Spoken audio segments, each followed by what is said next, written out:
Muy buenas tardes, Córdoba. Buenas tardes, gente de empresa. Hoy les propongo analizar un caso realmente extraño, el de nuestra hermana República del Perú, que vive hoy y desde hace tiempo, una crisis política grave y recurrente. Sin embargo, lo extraño es que su economía no refleja el tenor de la crisis. Es como si la economía marchara por un andarivel y la política por el otro. Es difícil de entender para nosotros cuando aquí estornuda el ministro de Economía y sube el dólar. Nuestro invitado de hoy va a ayudarnos a resolver esta incógnita. Le pedimos al licenciado Máximo Praga, economista y consultor internacional, que sea nuestro corresponsal desde Perú. Y Lima, la ciudad de los virreyes, lo encuentra en línea con nosotros. Ya le estamos dando la bienvenida. Muy buenas tardes, Máximo, y gracias por este tiempo que nos concedes en Córdoba Empresa TV y con 2 horas menos en Lima. Pedro, muchas gracias. Gracias como siempre por darme espacio y por darme tiempo en Córdoba Empresa TV. Como de costumbre, espero que tu programa encuentre en lo que yo diga algo de interés y útil para tu audiencia. A ver cómo podemos encuadrar nuestra primera consulta, Máximo. Observamos lo que está pasando en nuestro querido Perú, o por lo menos lo que los medios muestran y dicen, y no nos cierra. En medio de una grave crisis política de años ya, que parece no tener fin, la economía del Perú parece de acero inoxidable, goza de buena salud. ¿Cómo es que los peruanos y el mundo que se relaciona con el Perú, por supuesto, han logrado disociar la política de la economía? No creo que la hayan disociado. Vale la pena que hagamos algún comentario metodológico como para entendernos.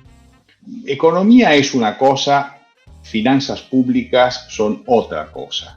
Economía es la capacidad de un país con los recursos con los cuales cuenta de poder generar un mayor o un menor nivel de bienestar para todos sus habitantes. Las finanzas públicas son, digamos, lo que versa sobre cómo administramos una parte de esta riqueza generada en el país que se destina a la satisfacción de necesidades en común, ¿no es cierto? El Perú ha logrado a lo largo de los últimos 25, 30 años, yo diría a partir del durísimo golpe que para el país significó la hiperinflación del primer gobierno de Alan García, entendió que con la moneda no se juega, que no se puede financiar un gasto público ilimitado emitiendo. Esto ha hecho que de los últimos 20 años el Banco Central de Reserva del Perú haya sido manejado durante casi 16 por un señor que apellida Velarde, que ha sabido mantener la independencia del banco de los avatares de la política y que ha cumplido a rajatabla con la misión que le ha sido encomendada, que es la de defender el valor de la moneda.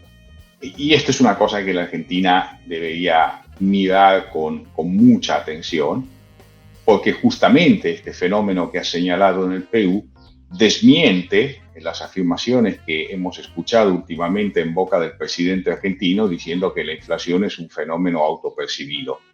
Es mentira, la inflación es un fenómeno monetario, la inflación es la consecuencia de la emisión desmesurada de moneda. Yo me atrevería a definirlo de la falsificación oficial de la moneda, que hace que la gente huya como huye de la moneda falsa, no rechace, digamos, la moneda falsa. Esto en el Perú lo han entendido y esto en el Perú no sucede, lo cual le ha dado al Perú una moneda fuerte, una moneda sana, una moneda que no solamente es transaccional, sino que es unidad de cuenta y es reserva de valor para todos los peruanos. En los peores momentos de crisis de los últimos 3 años, que fue el momento en el cual con solamente un 22% de los votos resultó electo presidente de la República, Pedro Castillo, hubo una suba en la cotización del dólar debido a exceso de demanda, porque los peruanos se asustaron y quisieron de alguna manera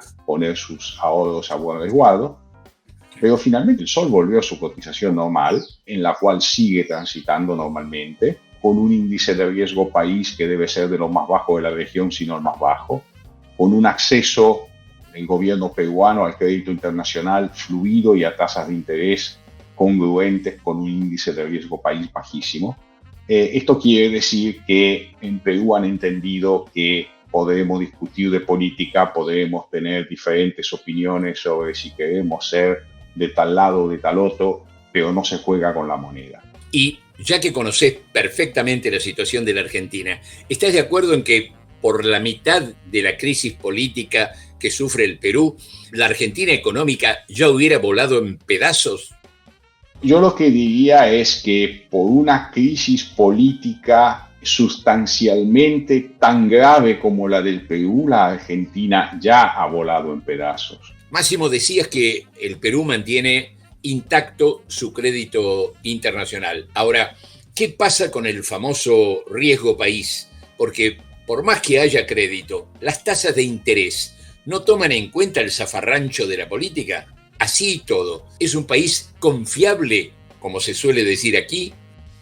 La verdad es que los analistas internacionales lo que toman en cuenta son dos cosas. Uno es la capacidad de repago de los préstamos que le otorgan a un país y, en segundo lugar, la voluntad de repago, ¿no es cierto? Hay países que cuentan con los fondos, pero digamos, por algún motivo deciden no honrar sus compromisos internacionales. Normalmente, cuando en los países tienen éxito los movimientos populistas, cuando en los países, utilizando los mecanismos de la democracia, gente inescrupulosa alcanza el poder para luego utilizarlo en provecho propio, la primera cosa que hace es no asustar a los acreedores internacionales, porque de lo contrario no contaría con más dinero del cual apropiarse. Entonces, en las etapas iniciales de los procesos populistas no hay una manifestación de no querer pagar en el caso que hubiera reservas. Esto hace que hoy las autoridades peruanas no han manifestado ningún tipo de duda con respecto a la voluntad de pagar sus compromisos y de mantenerlos al día. La reserva del Perú son abundantes, el comercio internacional del Perú es abundante, el mercado de divisas en el Perú cuenta con la suficiente libertad como para que las empresas puedan girar al exterior las utilidades, los deudores puedan girar al exterior los pagos de sus compromisos en el sector privado, motivo por el cual la comunidad financiera internacional al día de hoy no tiene dudas de que el Perú puede y quiere atender sus compromisos internacionales. Obviamente, si esto comenzara a cambiar, cambiaría la percepción del mercado internacional. Me pregunto, en realidad te pregunto, hay quienes dicen que quienes mantienen las riendas de la economía peruana son los llamados varones de la oligarquía financiera, industrial, agropecuaria, que dejan que los políticos hagan y deshagan y se peleen eternamente mientras no quieran meter los dedos en la caja fuerte. ¿Es así? El mito de los varones de las cajas fuertes es un mito que alguna vez deberíamos dejar de creer, ¿no? Porque si yo fabrico zapatillas, lo que más deseo en esta vida es que me puedan comprar cada vez más mis zapatillas. Y la verdad que los pobres compran cada vez menos, no cada vez más. Y si yo produzco alimentos, lo que quiero es que me compren cada vez más alimentos. Y los pobres no compran más, compran menos. Con lo cual, esto de que los empresarios, etcétera, etcétera, no es así. El empresariado de cualquier país lo que quiere es que su mercado crezca todo lo que se pueda. Y cuando los empresarios de un país, en un país, fabrican cosas que se exportan, quienes reciben cada vez mayores ingresos son los trabajadores del país que exporta, que contarán con los recursos para comprarse todo lo importado que quieran. O sea, el empresario lo que quiere es que su mercado sea cada vez más grande, no que su mercado se achique. Los empresarios no ganan nada manteniendo al, entre comillas, pueblo en condición de, entre comillas, pobreza. No es eso. Con lo cual, Digamos, el empresariado peruano sufre, tanto como sufren el resto de la población, de estos avatares políticos que, digamos, son hijos de una reforma constitucional de los años 90 que le ha dado al Perú un sistema que teóricamente debía generar equilibrio de poderes y que en la realidad le ha terminado dando al Poder Legislativo y al Poder Ejecutivo la posibilidad de atacar violentamente y casi de forma encausada al otro. Entonces hay gente que se aprovecha de esta situación en provecho propio. Este es el tema de la política peruana. Ahora, desde el punto de vista de la economía peruana, digamos, el problema que el Perú tiene que resolver, debe resolver, porque le conviene resolver, es el problema de incorporar el sector que se conoce como informal oficialmente a la economía formal. Digamos, en el Perú existe una economía informal vasta, existe una economía informal que no es pobre, que no es miserable, que por el contrario tiene mucho movimiento, se compra, se vende, hay transacciones.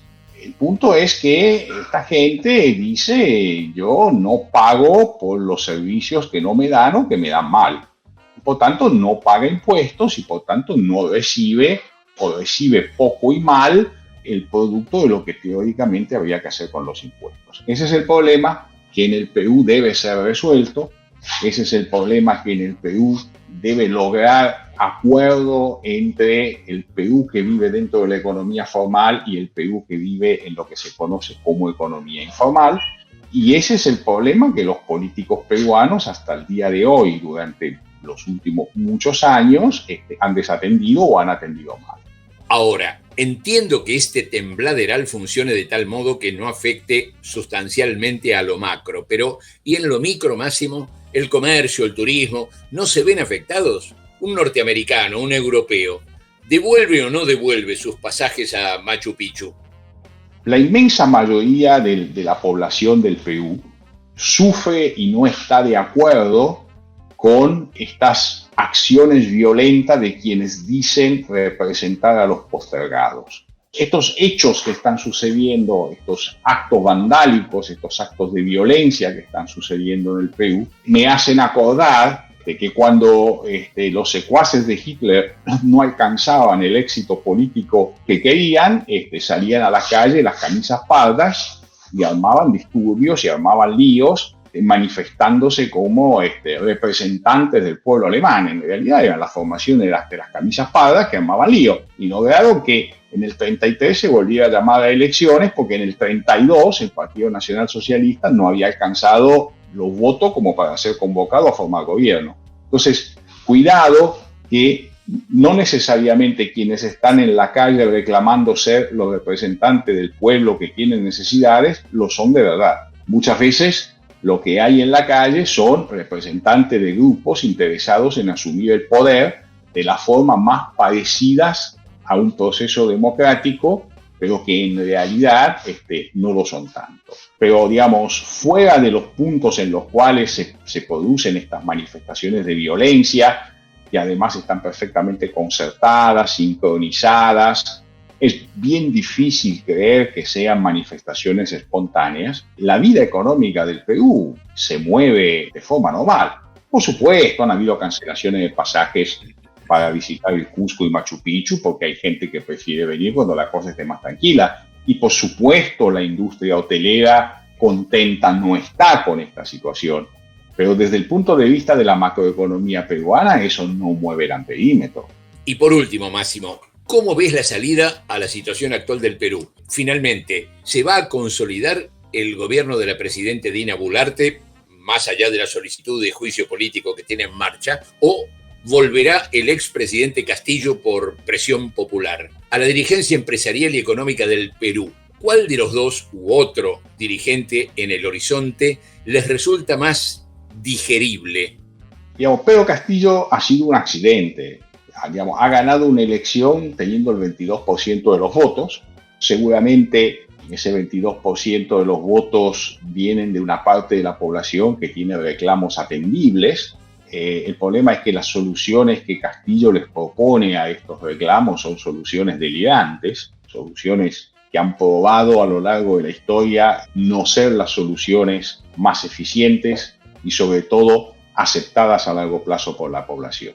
Y claramente la actitud que ha tenido Pedro Castillo cuando ha intentado liquidar el Congreso Nacional ha sido fuera del marco legal. Esto lo reconocen tibios y troyanos en el Perú. No hay nadie que discuta que Pedro Castillo actuó fuera de la ley. Y el presidente que hay en este momento es una presidente que ha tomado el poder dentro del marco constitucional, tendría constitucionalmente todo el derecho del mundo de finalizar el mandato de Pedro Castillo. Sin embargo, ha entendido que es necesario que los peruanos puedan expresar nuevamente su voluntad en las urnas y, por tanto, pese a que podría legalmente terminar el mandato de Castillo, está trabajando para anticipar todo lo que sea técnicamente posible unas nuevas elecciones para que el Perú pueda volver a elegir un presidente. Por tanto, absolutamente descartado que Pedro Castillo pueda volver a ejercer la presidencia y absolutamente descartado que, por lo menos en esta oportunidad, la presidente del Perú sea una presidente que maneje otras cosas que no sean una transición hacia nuevas elecciones. Con lo cual no hay posibilidad de que haya dudas con respecto a prefiero esto o prefiero lo otro. Ahora, el problema es que no aparecen en el horizonte de la política peruana candidatos que den por lo menos la sensación, ¿no es cierto? Porque después en la cancha se ven los pingos, pero que por lo menos den la sensación de poder manejar de forma adecuada la solución del problema de fondo del Perú, que como te decía es la integración de la economía informal a la formalidad de una manera rápida, eficiente y sin alterar el funcionamiento virtuoso de las finanzas públicas peruanas. Bueno, muchas gracias, Máximo, por compartir estas interesantísimas reflexiones en nuestro espacio en Córdoba Empresa TV. Esperamos tu regreso a Europa para que nos cuentes, jugando de local, la verdad del impacto económico del conflicto Rusia-Ucrania en las economías del viejo continente. Con mucho gusto, Pedro, con mucho gusto. Gente, decía Don Quijote de la Mancha, cosas vedere Sancho que non crederes. Más allá de las clarísimas explicaciones de nuestro invitado, a los argentinos nos cuesta entender cómo la economía peruana no salta por los aires. Evidentemente, allí hay otros códigos. Gracias, licenciado Máximo Fraga, por este interesantísimo aporte a nuestro espacio en Córdoba Empresa TV. Amigos, en pocos días, fin de largo y sigue el baile. El próximo jueves estaremos esperándolos aquí, Dios mediante. Hasta entonces, pásenla re bien, cuídense mucho, y vaya un fuerte abrazo para todos.